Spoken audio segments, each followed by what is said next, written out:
एक डायन घने जंगल के आखिरी छोर पर, जहां सड़क खत्म होती थी और झाड़ियां शुरू, वहां एक अकेला मकान खड़ा था। गांव वाले उस तरफ शाम ढलने के बाद कभी नहीं जाते थे। कहते थे उस मकान की मिट्टी में कुछ ऐसा दबा है जो कभी चैन से सोने नहीं देता।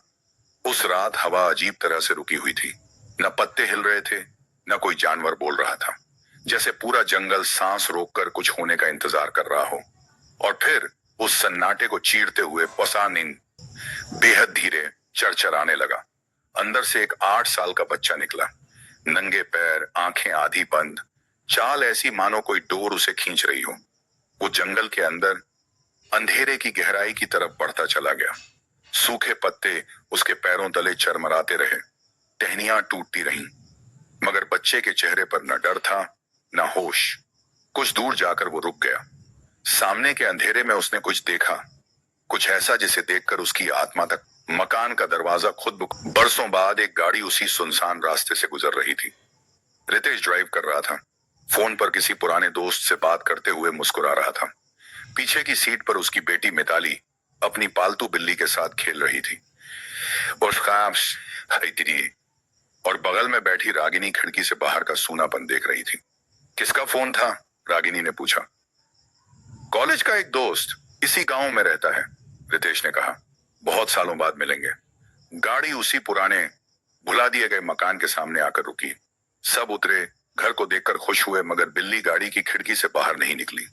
वो घर की तरफ यूं घूर रही थी जैसे वहां कोई मौजूद हो, जिसे सिर्फ वही देख पा रही हो। रात के 2 बजे थे। घर में गहरी नींद पसरी थी, सिवाय बिल्ली के।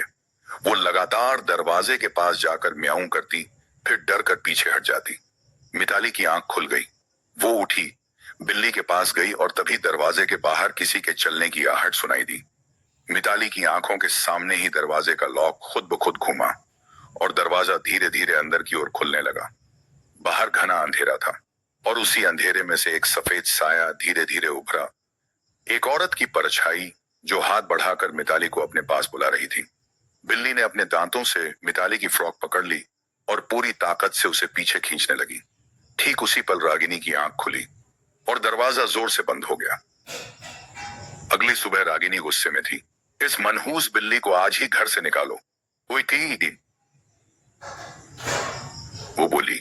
रितेश ने समझाने की कोशिश की, पर रागिनी का डर साफ झलक रहा था।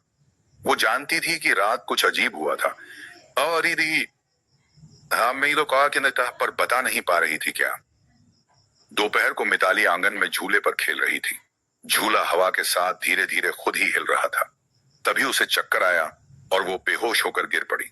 घर के अंदर उसी वक्त बिल्ली जोर जोर से चीखने लगी थी। रात होते होते रागिनी का डर गुस्से में बदल चुका था। कल इस बिल्ली को यहां से दूर छोड़ आना, मुझे इसका चेहरा भी नहीं देखना, उसने कहा। रितेश कोने में दुबकी बिल्ली को देखता रहा। उसके मन में कुछ खटक रहा था, मगर बेटी की सलामती के आगे उसने चुप रहना ही ठीक समझा। अगले दिन दोपहर रागिनी टीवी देखते देखते सोफे पर सो गई। मिताली अपनी गुड़िया से खेल रही थी कि अचानक उसकी नजर ऊपर बुसते गेट दूसरी मंजिल की उस टूटी फूटी सीढ़ी पर गई जो अंधेरे में गुम होती थी। वहां एक धुंधला सफेद साया हिल रहा था। तभी एक मीठी सुरीली आवाज ने मिताली को पुकारा।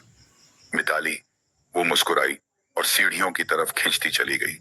ऊपर अंधेरे की चौखट पर वो औरत खड़ी थी, बाल हवा में लहराते हुए, माथे पर खून जैसा गहरा लाल टीका, चेहरा मोम जैसा सफेद और डरावना, और उसकी सफेद साड़ी का पल्लू हवा में यूं लहरा रहा था मानो किसी और ही दुनिया की हवा उसे छू रही हो। वो बाहें फैलाए मुस्कुरा रही थी। मिताली अपनी गुड़िया थामे कदम दर कदम ऊपर चढ़ने लगी। तभी रागिनी की नींद टूटी। मिताली, ऊपर कहां जा रही हो? वो चिल्लाई। मिताली चौंक कर मुड़ी और ऊपर उस जगह कोई नहीं था। रात के 2 बजे थे। पूरा घर सोया हुआ था। खिड़की हवा के एक तेज झोंके से पूरी तरह खुल गई और मिताली की आंख अचानक खुल गई। दूर, बहुत दूर से कोई उसे नाम लेकर पुकार रहा था। वो बिस्तर से उतरी, खिड़की के पास गई। बाहर पूनम की धुंधली चांदनी में वही औरत खड़ी थी, दोनों हाथ फैलाए, चेहरे पर वही अजीब ठंडी मुस्कान।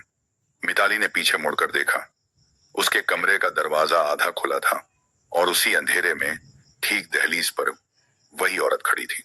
2 जगह एक साथ, दो परछाइयां, एक ही चेहरा। मिताली धीरे धीरे, बिना डरे बिना रुके दरवाजे की तरफ बढ़ने लगी। वो जितना आगे बढ़ती अंधेरा उतना गहरा होता जाता, और जैसे ही वो दहलीज पार कर गई, दरवाजा अपने आप जोर से हमेशा के लिए बंद हो गया। सुबह जब रागिनी और रितेश की आंख खुली, मिताली का कमरा खाली था। बिस्तर पर सिर्फ उसकी गुड़िया पड़ी थी और बिल्ली दरवाजे के बाहर बैठी, घंटों तक बिना रुके उसपा फदी दौड़ रुक गई। उसी दिशा में देखती रही जहां जंगल का अंधेरा सबसे गहरा था। गांव वाले आज भी कहते हैं, अगर रात के सन्नाटे में उस जंगल से कोई मीठी आवाज तुम्हारा नाम पुकारे तो पलट कर मत देखना, क्योंकि जो एक बार उस डायन की पुकार पर मुड़ा वो फिर कभी वापस नहीं लौटा।